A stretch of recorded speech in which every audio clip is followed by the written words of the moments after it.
I'm sending you an edited version. All right. And please continue the intro. Cindy, would you like to do a quick intro while I'm doing this? Sure. Good afternoon, everyone. Thank you so much for joining us today. I'm a professor at the University of Notre Dame. I used to be a professor at Texas A&M, and before that at Georgia Institute of Technology. So this is my first foray in a wintry place in the Midwest. The season was kind to me, and I'm very appreciative of that. I am originally from Miami, so the snow was something I was not familiar with, but it's been wonderful to be here, and it's an absolutely amazing institution, and my family and I really love it here. It gets better, just wait. Well, I mean, this weather has been phenomenal, so it's been very It nice. has been wonderful.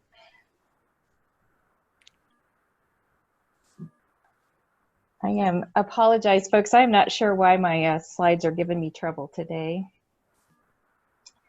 Let me try this one more time. I don't remember if anyone mentioned that they were in Florida. I am a Gator, so I had to throw that in there. Go Gators. I used to know that fight song. A friend of mine was a Gator.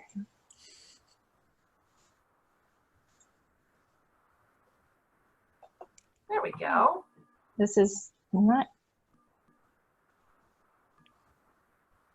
sharing more. How's that look on your end, folks? It's not. It's not on. Yeah, it's not. Hang on. Just slideshow. Start the slideshow. Yeah, that's what it's. There we go.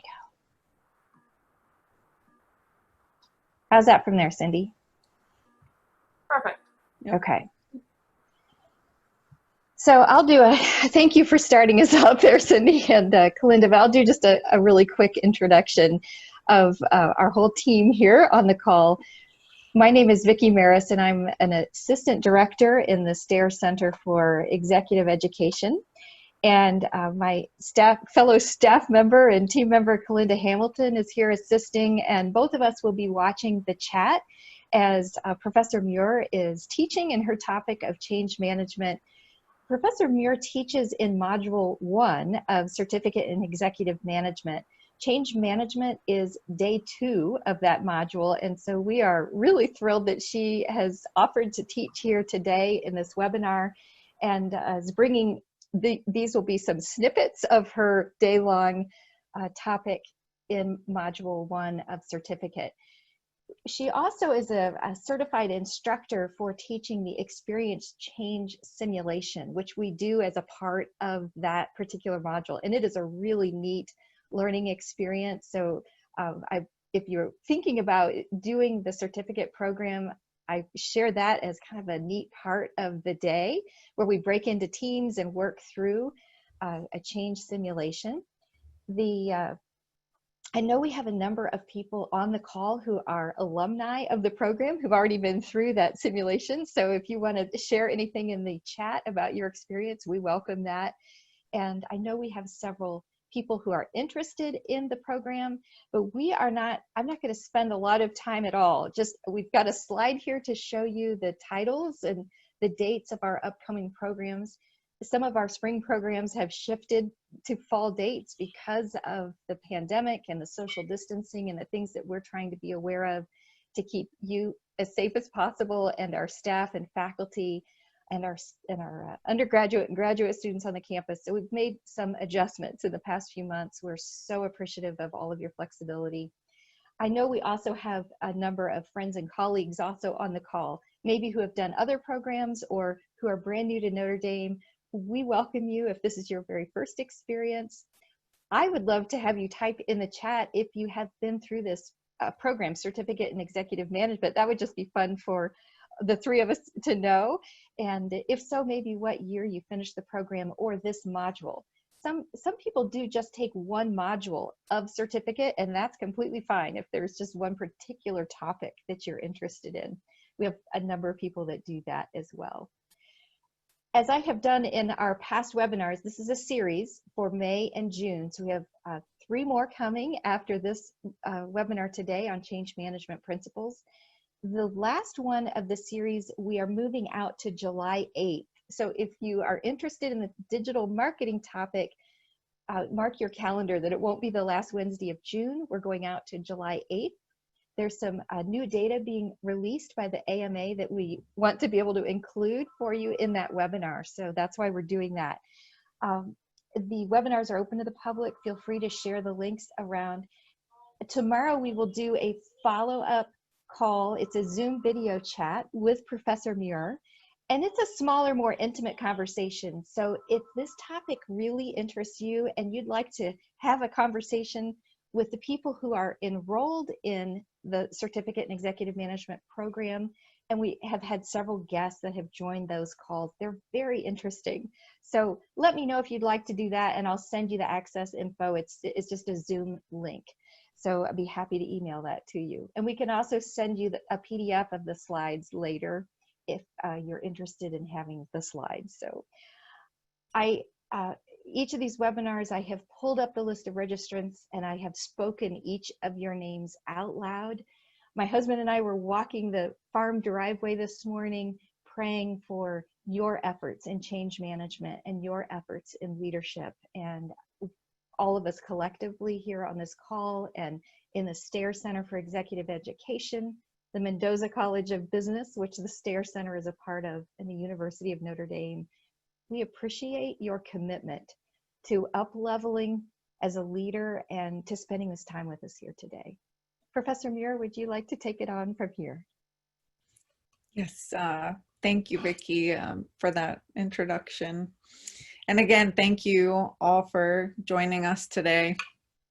So today I'm going to talk to you about change management principles. And the tools and strategies that I'll discuss today come from several areas of research in organizational behavior and psychology. These are obviously challenging times, so my intention here is to speak about broad principles that I hope can help both those initiating change within and outside their organizations, as well as those attempting to cope with change, whether or not those changes are initiated by you. So I would like to start by defining change, but first, I was hoping that you could define change for me. So using the chat feature, please define how you view change.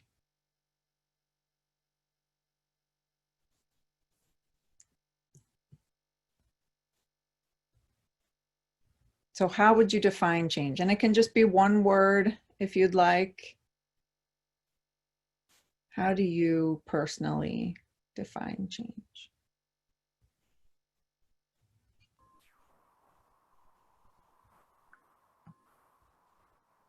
We're seeing answers of a shift from the status quo, something new or different, process of reorganizing, exciting, challenging, uncertainty,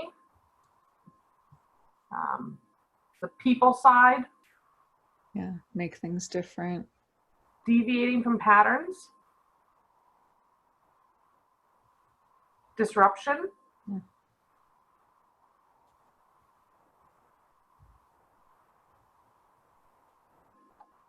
growth and development, different direction,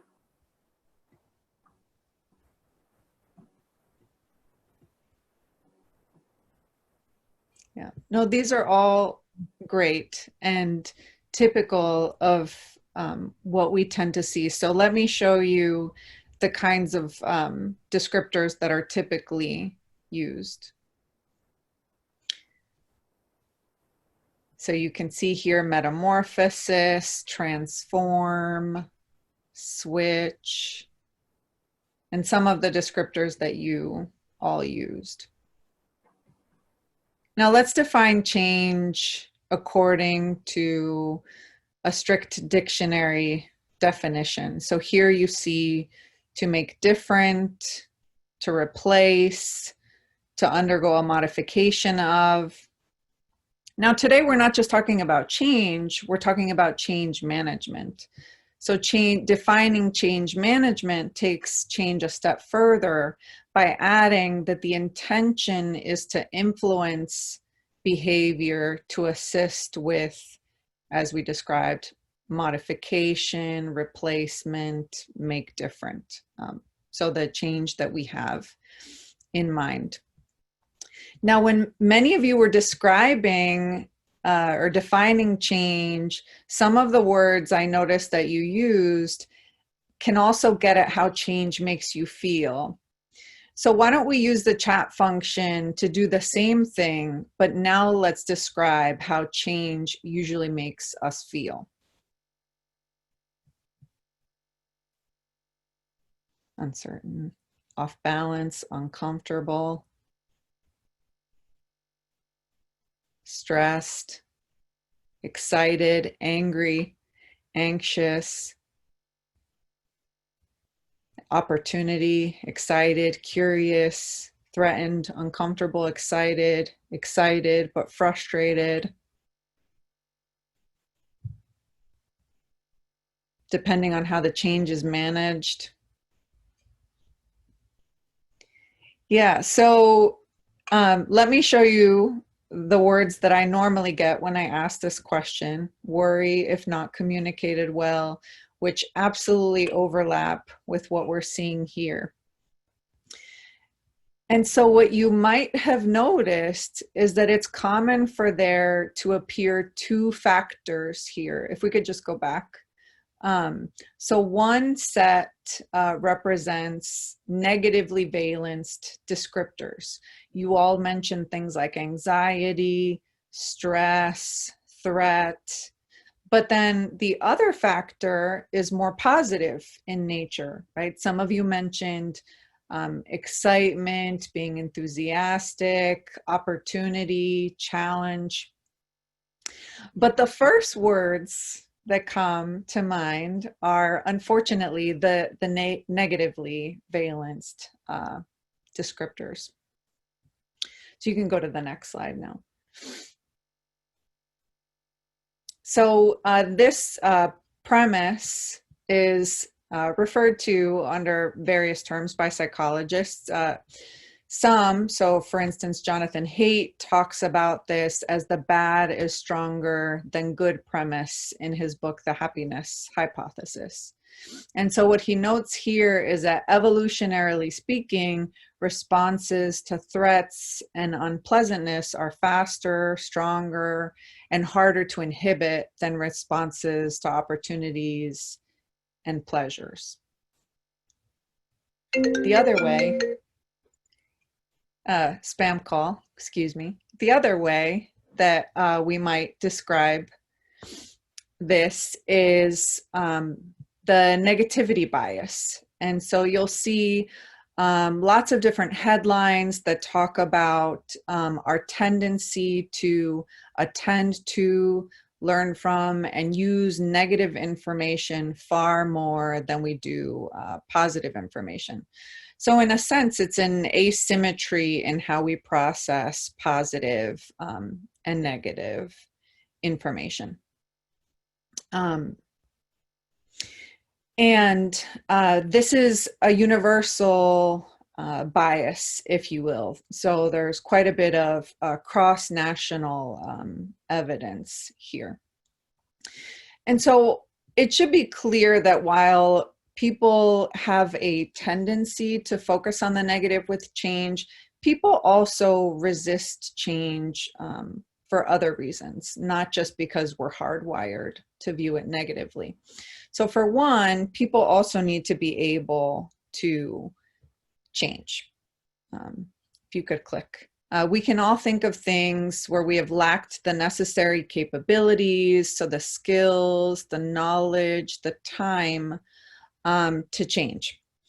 People also need to want to change. Here we can all think of times where there have been reasons that we don't want to change. We may view the risks of change as too great. We may disagree with the direction of change, and so on. And the third is that there need to be systems in place to facilitate change. And I'm sure you can all remember a time when you felt able to change and you wanted to change, but there were obstacles or constraints that made change feel almost impossible.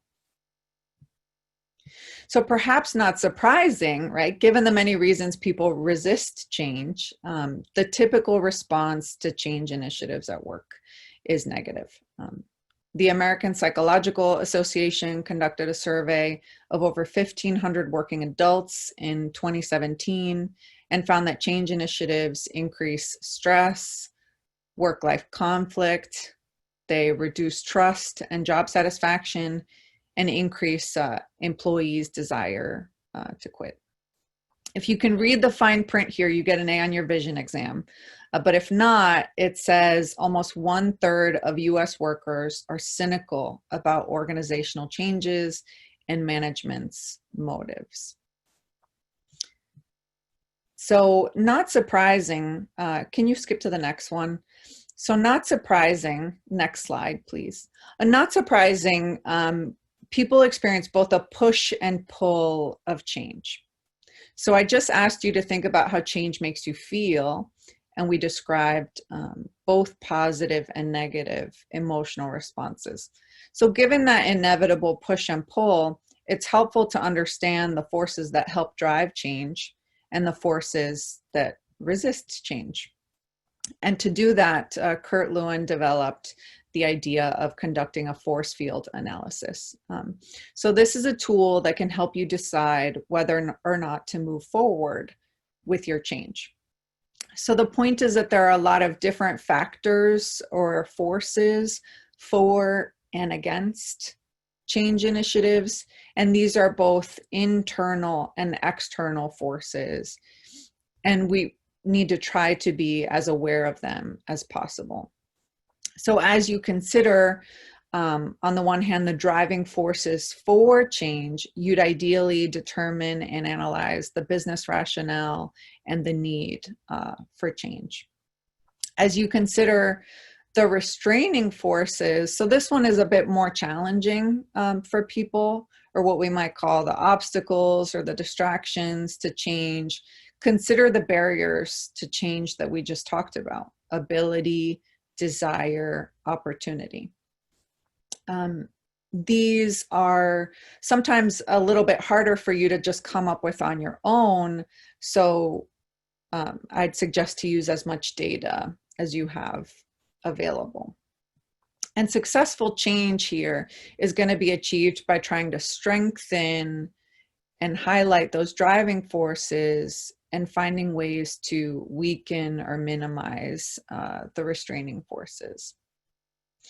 So you may have noticed that I haven't spent much time talking about the amazing changes or strategic initiatives that you have in mind. This is because while the strategic initiative is, of course, absolutely important, as Peter Drucker so aptly said, culture eats strategy for breakfast. His point was certainly not, next slide please, his point was certainly not that strategic change is unimportant. The specific change that you ultimately lead is absolutely important.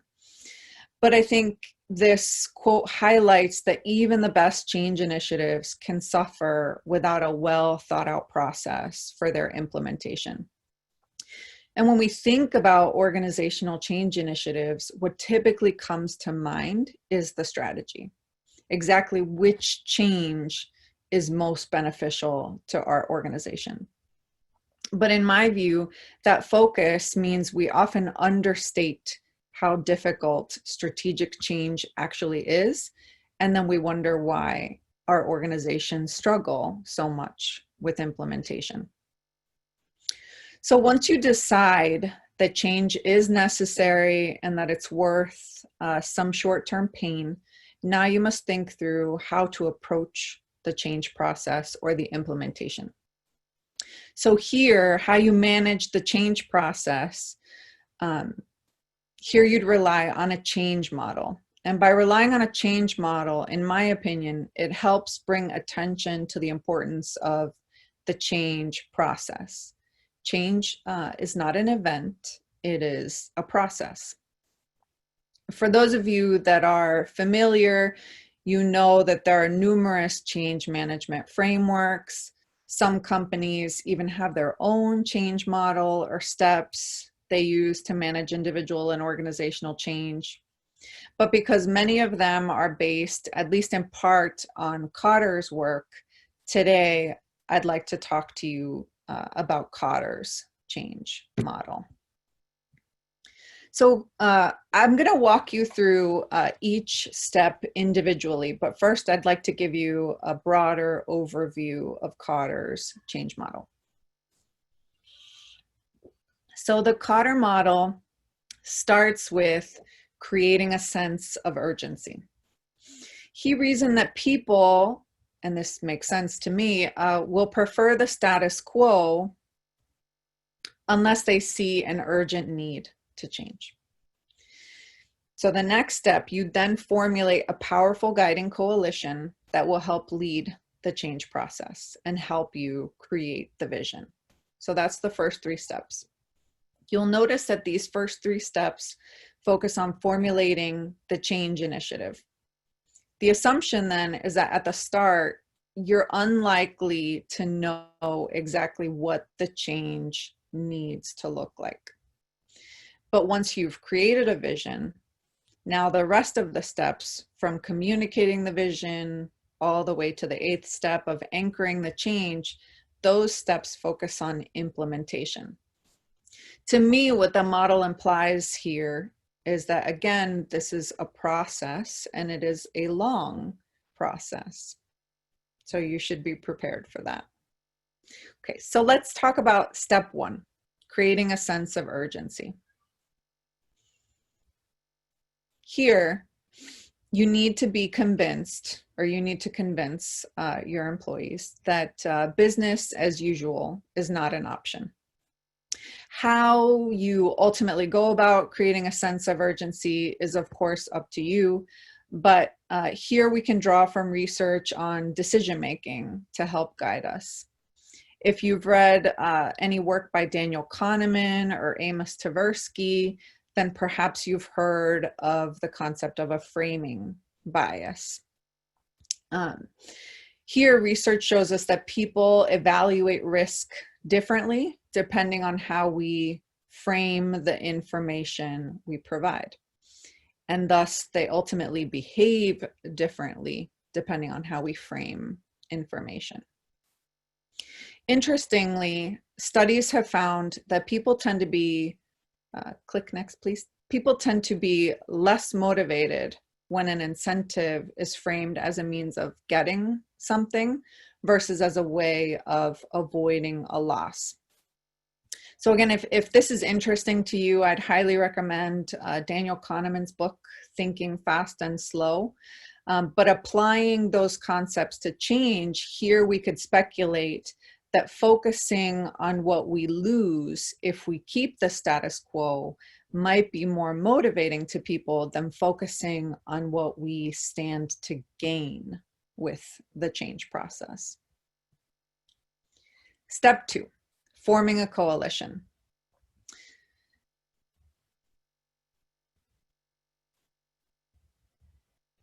So, thank you. Before you select your core team or coalition, it can be helpful to conduct what's called stakeholder mapping or stakeholder analysis. And here you'd want to try to understand which people or which units or departments you expect to resist the change, to act as bystanders. So these are neutral, and this is where most people will tend to fall. And which people or departments will tend to be supportive of the change. Now, it's important to keep the pulse on how resistors are likely to feel, but people that are content with the status quo are going to be less effective change agents. So it's important to choose a project leader that's motivating and empowering. It's important to choose change sponsors that are active, that are visible, and that can build support and manage resistance. And I say that we need representation from different areas because we know that input increases people's commitment, and it's important that they feel represented in some way on the committee. Next slide, please. I'd also like to quickly highlight some fascinating research on the importance of diverse perspectives for forming a coalition. We know that, can you go back one click?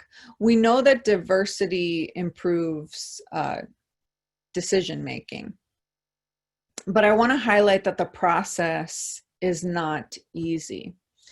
So when we ask diverse teams how effective they think they are and how confident they are in their decisions, we actually find that they feel worse about their decisions than non-diverse teams. You can click now. And so I want you to think about that for a moment. The best teams actually think they're the worst, and vice versa. So I say this just so that while you're in the thick of things, know that if you're getting conflicting information, if the process feels difficult, then the odds are you're doing something right, and it should ultimately improve the vision that you create for the organization. So on that note, step 3, creating a vision. Just like there are many ways to go about creating a sense of urgency, there are many ways to go about creating a vision. Some organizations use focus groups or surveys to help understand different stakeholder perspectives. But regardless of how you create your vision, I would like to highlight that your vision is different from your strategy. The vision is going to reflect, or should reflect, your company's core ideology, be future-oriented, and provide guidance, and do this in a clear and concise manner.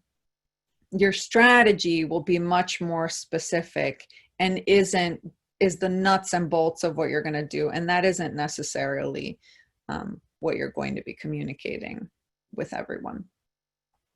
So step 4, communicating your vision.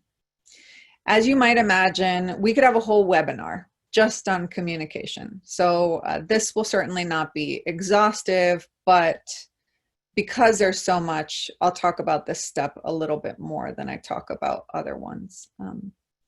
So let me touch on a few points of importance here. First, keep in mind that we communicate in various ways. So remember that people are paying attention to multiple aspects of your message, and any message that signals an inconsistency, people are likely to catch. Now, one of the most common mistakes in communicating change is not enough repetition. So think about this webinar. I certainly don't expect you to remember everything I've said, or frankly, even most of what I've said. Take it a step further. If I asked you each to provide your biggest take far, everyone would have a slightly different answer, and some of those would be vastly different. So you cannot directly control what your audience is going to focus on in any one given communication, but it's important to acknowledge that they will focus on different things. And as long as you provide enough repetition over time, their agreement on what the most important takeaways are should converge. And so that's one of the reasons why repetition is so important. It's also important to remember that when we defined change management, it was about influencing people's behavior. So here, I've outlined several influence tactics. These are some of the most important ones that have been studied. So the first one, rational persuasion, includes using facts, data, and logical arguments to try to convince others that your point of view is the best alternative. The second is pressure. So this gets at when we exert undue influence on someone to do what you want them to do, or something undesirable will happen. So threats and frequent interactions or demands until your target ultimately agrees. Personal appeals. So here, this refers to helping another person because you like them, and so you've used that liking to get them to help you. Ingratiation refers to different forms of making others feel good about themselves. So any form of flattery or praise. Coalition tactics refers to getting a group of individuals to work with you to influence others. So this tactic takes advantage of peer pressure. Legitimating tactics occur when you try to use your position of power or legitimacy to gain compliance with rules, laws, regulations. Consultation refers to the use of seeking someone's help by directly influencing or planning to influence this person.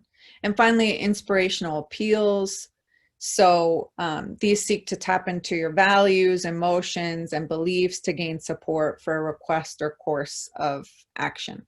So I see some comments here about how effective these are. And I'm going to show you what the research shows on their effectiveness. What I'd like to know first, though, is, or what I'd like to show you first is how frequently these are used. So if we could go to the next slide, shows the percent of which these tactics tend to be used. So you'll see the tactic that's used most frequently by far is rational persuasion. And I suspect that because I'm a social scientist and I see value in research, I find myself naturally going toward rational persuasion. And it turns out I'm not alone. This is the preferred tactic by far. I'd also like to highlight the tactics that are used least frequently here. Consultation and inspirational appeals. So those are each only used 2% of the time.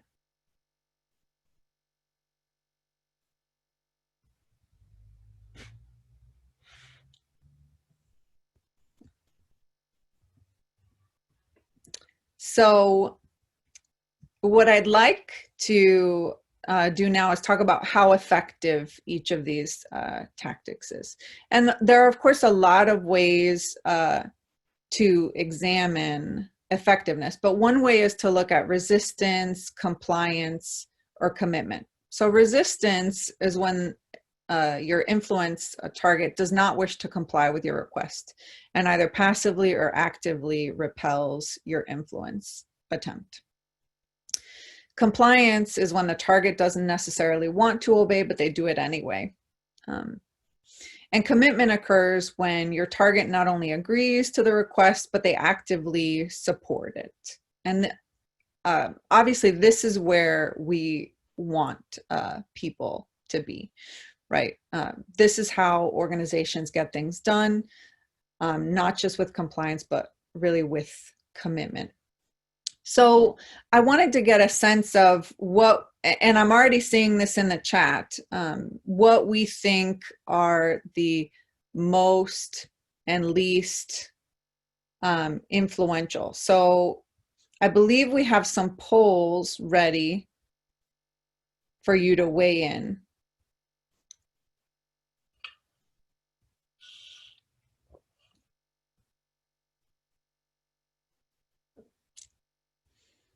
I like this poll feature. This is fun.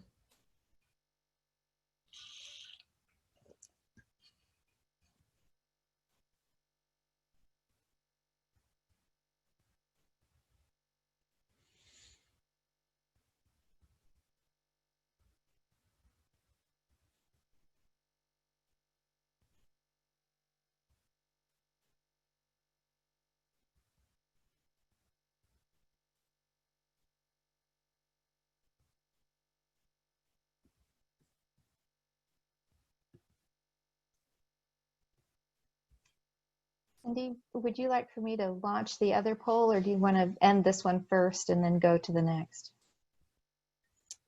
I think let's show what the most influential, and then we'll do the, or actually, I guess we could do the poll now.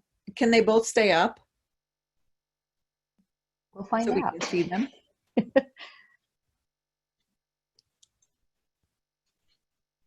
It looks like I have to end the first one before we can go to the next one. Well, so let's we're still getting a couple of responses trickling in, but let's show the most, and then maybe we'll. So you see, we've voted for rational persuasion as the most effective. And if we look at commitment, so how we would likely define the most effective, let's look at the percentages at which each of the tactics leads to commitment. I think you just have to hit the next click. Yeah. Sorry, I thought you were still on the poll results. My eyes were not in the other location. So I'd like to highlight the two most effective, inspirational appeal and consultation. So in our poll, inspirational appeal was the second highest, which is great because, as you saw previously, it tends not to be a tactic that's used that frequently, though maybe not with this audience. And then, of course, a slightly less effective, but still effective, personal appeal and ingratiation. And we have rational persuasion, and this tends to happen. That's the influence tactic that we go to most often, but yet it only leads to commitment 23% of the time. So I think it's not nearly as effective as we'd think. So let's reverse the question and consider trying not to look at the data you already have. Which tactic is the least influential? So when we think about tactics that lead to active resistance, what leads to active resistance? Yeah, we're really liking pressure.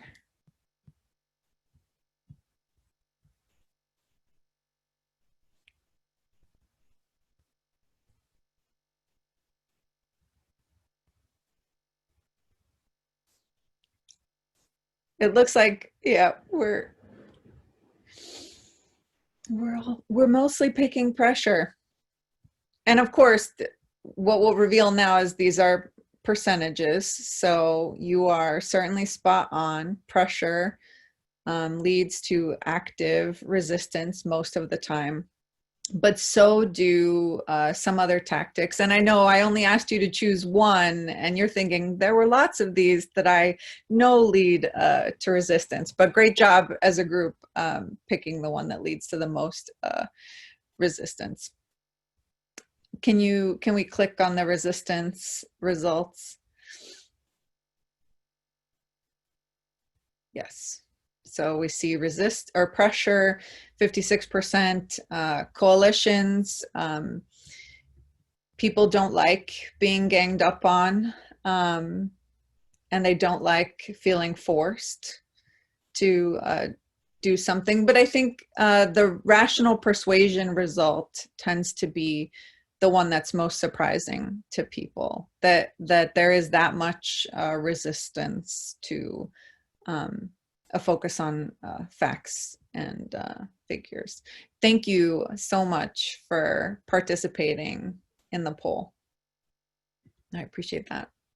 So you're probably curious about the compliance results. So why don't we reveal those? And you're not going to get 100% commitment from everyone, as you know. So if compliance is all you get, that's certainly better than resistance. But if we highlight some of the biggest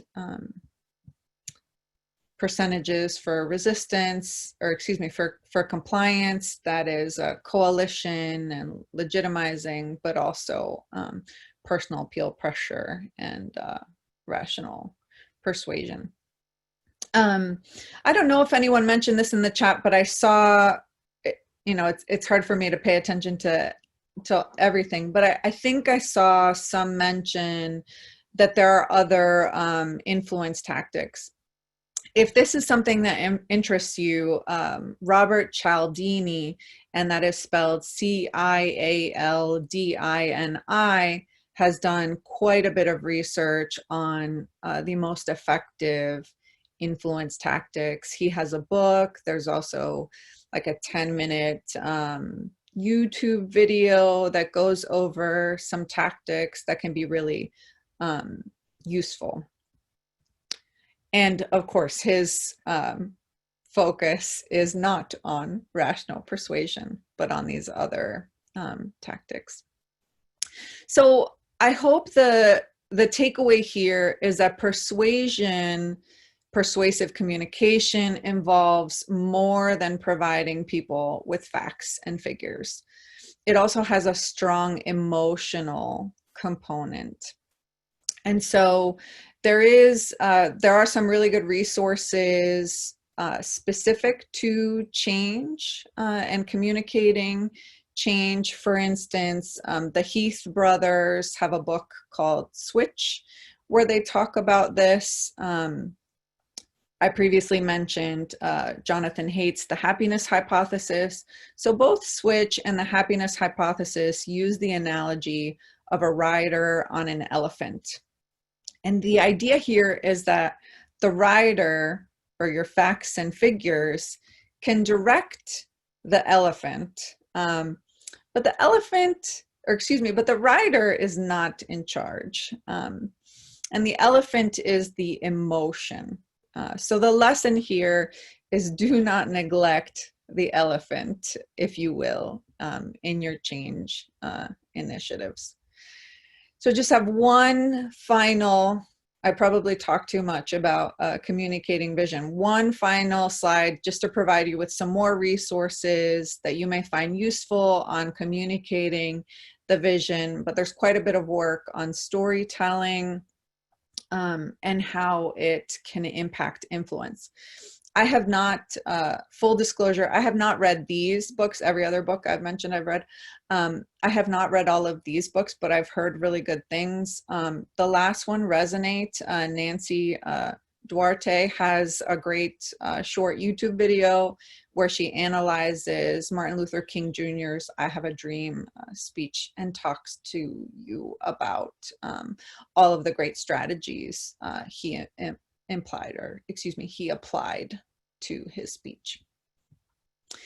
So step 5, removing obstacles. So what I appreciate about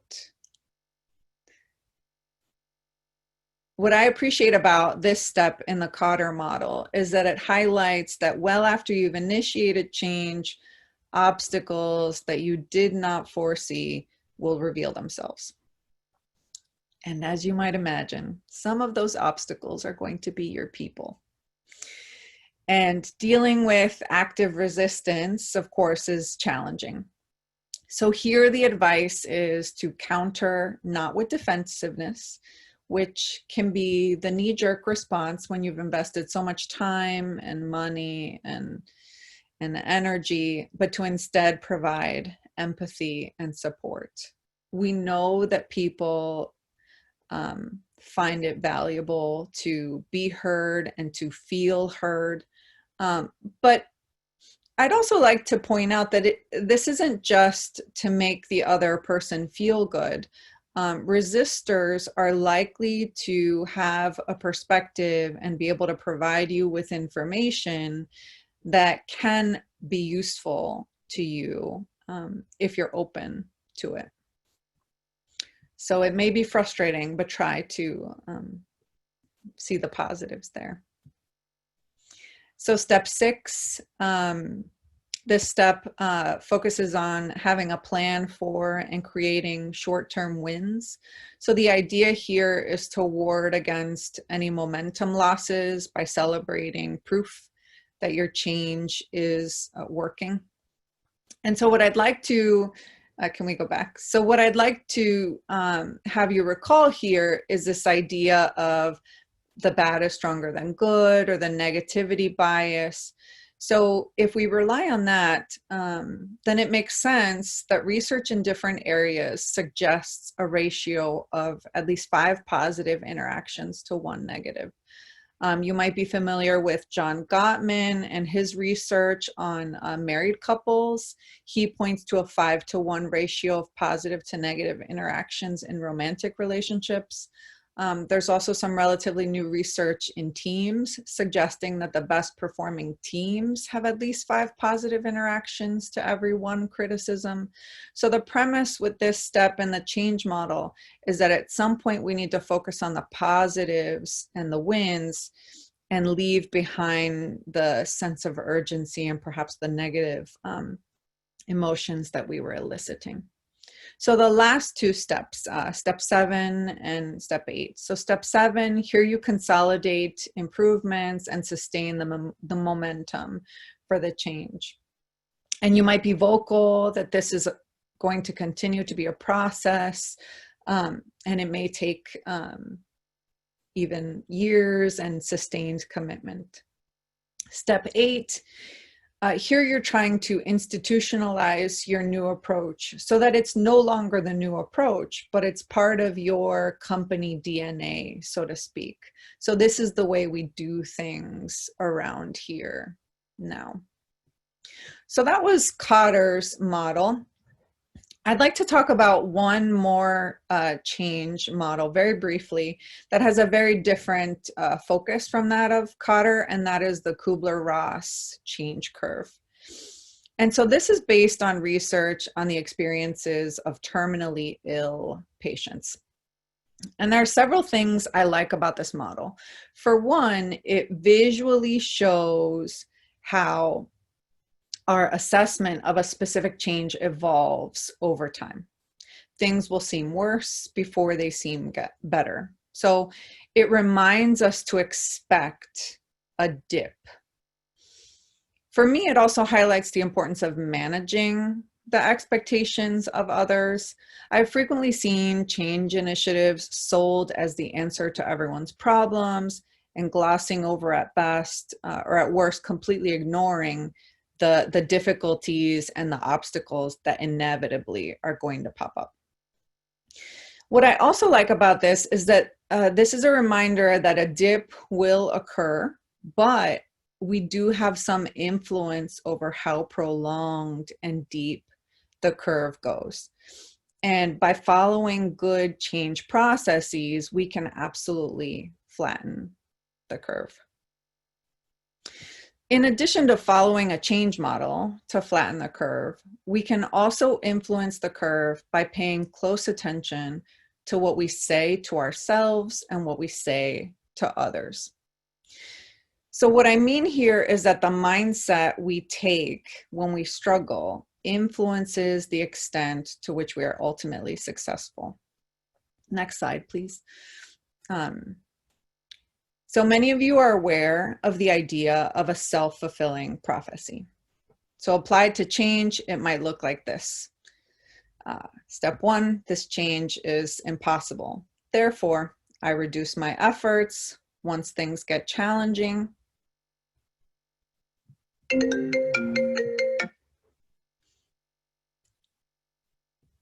Thank you. Those reduced efforts then confirm my negative beliefs, which because I've failed. And then again, I reinforce those initial thoughts of this change being difficult or impossible.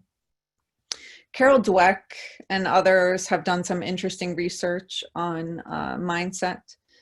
She summarizes it in her book called Mindset. I think this is a great book and I highly recommend it if this interests you. I'll give you a very brief overview.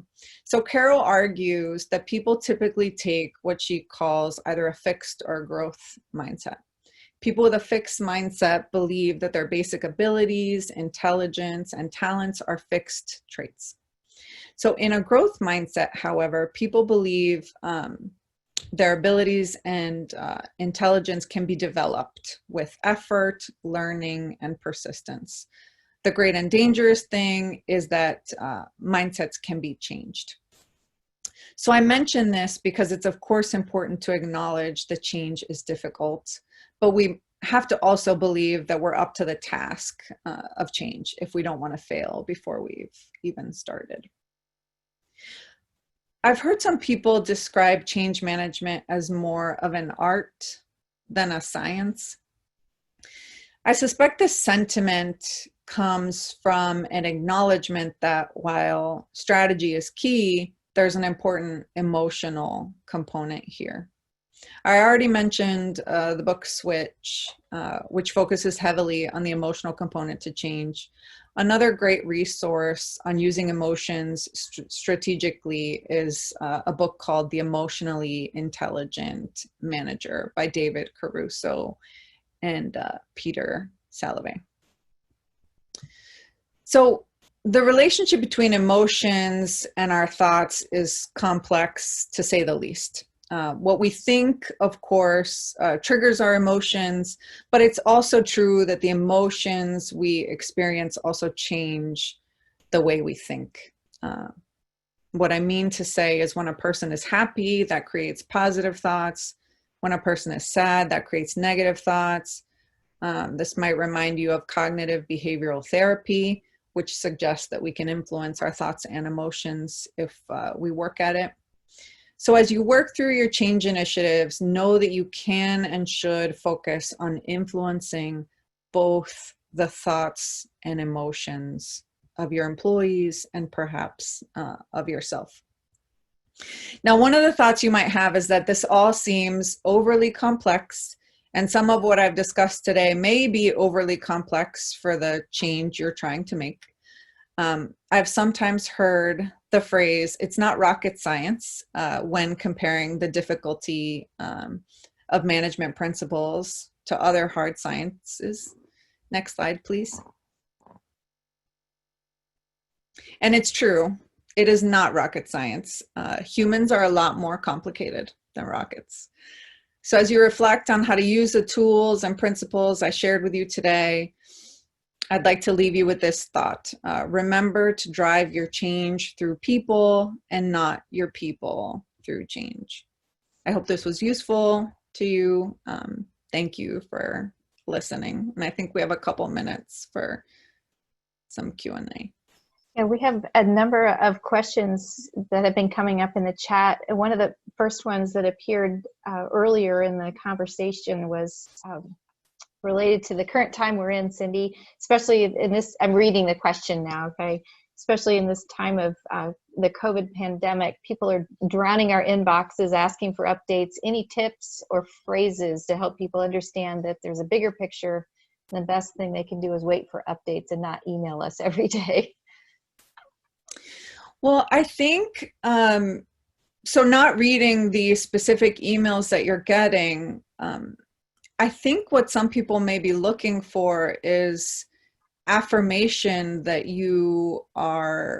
that the organization is working on things and is getting input from people. So are your communications suggesting that while you may not have an exact pathway forward, for instance, in higher ed right now, as you know, we still don't know exactly what the fall semester is going to look like. So are you communicating that frequently, that while you may not know exactly how this is going, you're working on it, you are seeking input from relevant stakeholders, and conveying trust, right? I think it's implied in some of what we discussed, but the opportunity, ability, desire, these are impacted by how much we trust the organization and the leadership. And so focusing on conveying trust is going to be really important. Cindy, Daniel asked, and I think he's referring back to the influence tactics. Wouldn't a good mix of these also work? And Daniel, if you were referring to something else, feel free to add more in the chat. Yes, no, I think that's a great point. And I certainly did not mean to imply that you should just use one influence tactic.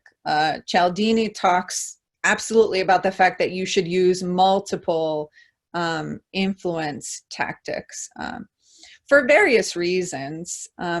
One, I think people are learning more and more about the tactic, and so you don't want to use an influence tactic and then have the person think, oh, they're trying to influence me. So you have to guard against that. But also, there's really nothing. I said humans are more complicated than rockets. There is nothing that I can tell you about management and organizational behavior that will work on every person, every time, no matter what. We have no perfect correlations in our field, unfortunately. So some of this influence tactics and other things is going to be trial and error to see what works and what doesn't work with your people. Thank you. Cindy, Kitty Campbell has posted a question in the Q&A that says, what is the best way to communicate that changes in the current environment will be iterative? I think saying that they are going to be iterative, they need to be, right? There's a lot of uncertainty, and I think your employees want to know that you are flexible and understanding that things may need to change and pivot. I think if you're getting people's input on these processes, then I don't know that you'll get as much resistance as you would expect, right? It's very unfortunate, but all of us are going through this change. And so that makes it a little bit different than the kinds of change processes that we tend to talk about within the organization. So I think there's more understanding that these are challenging times than there normally are, I think. Thank you, Cindy. I'm going to wrap us up with one last question, and we have a number of them here. So tomorrow. Yeah, I would encourage you to join our call tomorrow at 4 p.m. Eastern Daylight Time. We would be delighted to have you on the call. There's no commitment involved, so it doesn't matter if you're not enrolled or if you don't plan to enroll. If you're just interested in this topic, we'd be glad to have you join us. And I can send you the link. Just send me an email, vmaris@nd.edu, and I will send you that access info. Let me wrap us up with this question for you, Cindy. Michael asked, and this was earlier in the chat, I think, why is change harder for the employee than the manager? Well, I think I don't know if that is always the case. I can see that Amber has asked about a frontline supervisor not buying into the change.